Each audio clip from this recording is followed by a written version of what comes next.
Senator Blackburn. Thank you, Mr. Chairman.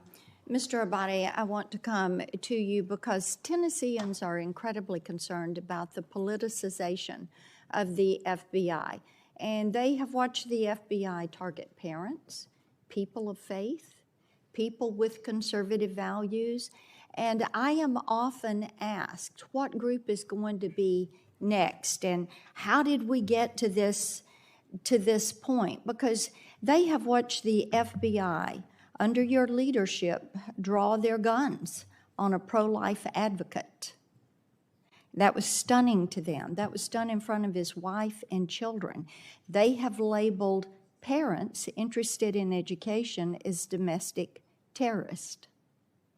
And all parents should be interested and are interested in their children's education. They watched the raid on a former president and a political opponent on his home.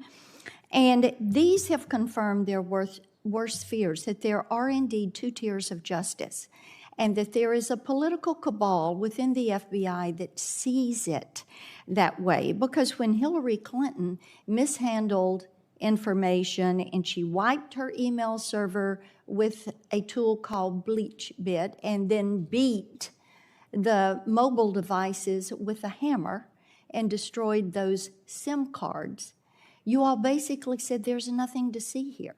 There is nothing to question. And when President Biden mishandled classified documents, there was no raid on his home or on his offices.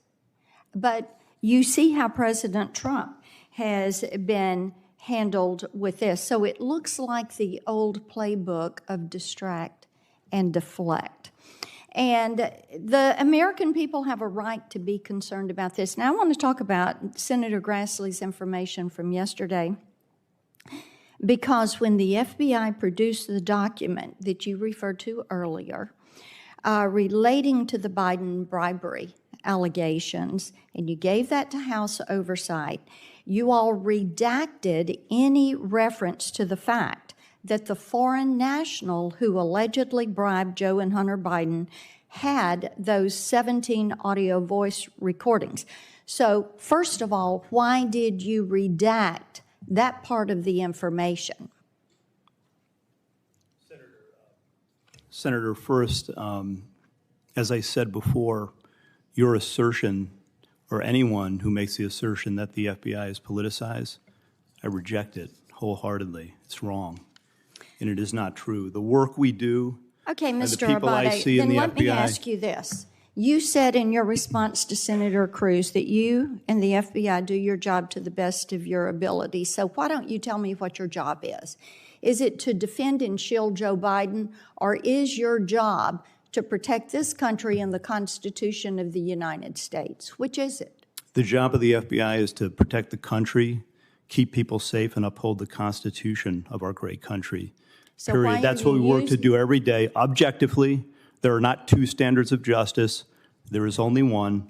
It's applied equally to each and every by person. Perception, there are two standards, very clear standards of justice in this country. We see it every single day. The American people see this every single day. They look at you and they see a politicized entity that is weaponizing an agency of the federal government against the American people. That is not the FBI that I see, Senator. That is not the FBI you see. There are a lot of good people that work for the FBI, but you have a political cabal there. So why did you decide to conceal the information in that revelation to the House Oversight Committee? Why did you redact all of that pertaining to the phone calls? We have exceptional people within the FBI. You're not answering the question. Best. Why did you redact that information? And they work relentlessly every day to keep this country safe and to protect people. You chose not to reveal that the calls were there, and Senator Grassley found it out anyway. Is that accurate? With regard to the document, you chose to redact it, yes or no? we often redact documents to protect So you sources chose and to methods. redact the fact that there are 17 voice recordings, 2 of those with the now president. You chose to redact that and not to give that to House oversight. I have Is no that idea accurate? if there are voice recordings or not. What I will tell you with respect to the You have document, no- the document was redacted to protect the source, as everyone knows. Well, then and this is let- a question of life My and death, time has potentially. expired, but I think it would be helpful if when you came before us, if you were willing to answer the questions, it would help to remove the perception that the American people have, because this is what they see. They see you do it every day, and that is politicizing the FBI and using it against the American people who don't happen to be named Biden, Clinton, or one of the elites. Thank you, Mr. Chair.